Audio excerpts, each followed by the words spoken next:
Turkey's President Erdogan shook markets again by replacing the head of his central bank again, this time after just 4 months on the job. Naci Ağbal was the third central bank chief ousted in less than 2 years. President Erdogan has had it in his head for a long time that high interest rates are a cause of inflation, and most orthodox economists think the opposite. Mr. Ağbal's successor, Şahap Kavcıoğlu, falls more in line with President Erdogan's unorthodox thinking about interest rates and inflation.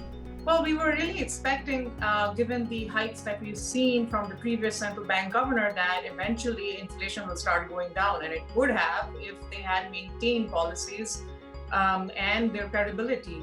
Kavcıoğlu's predecessor raised interest rates by 875 basis points in his short tenure, trying to slow Turkey's inflation, which runs at about 15% a year.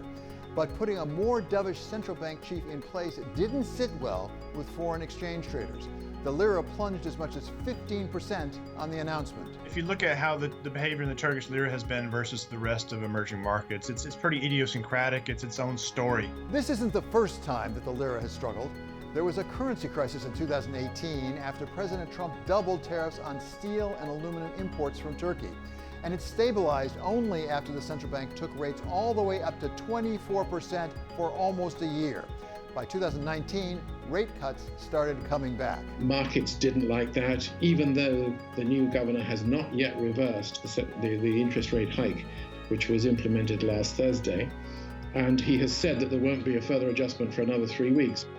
In a speech to his ruling party this week, President Erdogan tried to win back the trust of international investors, assuring them that the recent volatility doesn't reflect Turkey's economy. It's going to be very hard to get credibility back. I think the best they can do is try to stabilize the situation. So stability in the situation is probably the most optimistic scenario. The central bank game of musical chairs is holding Turkey back during an emerging markets revival. Flows into the world's developing economies have increased 29% in the past 5 years, while Turkey's have fallen 54%. It is going to be a very selective year for emerging markets, and it will be for risk assets as well.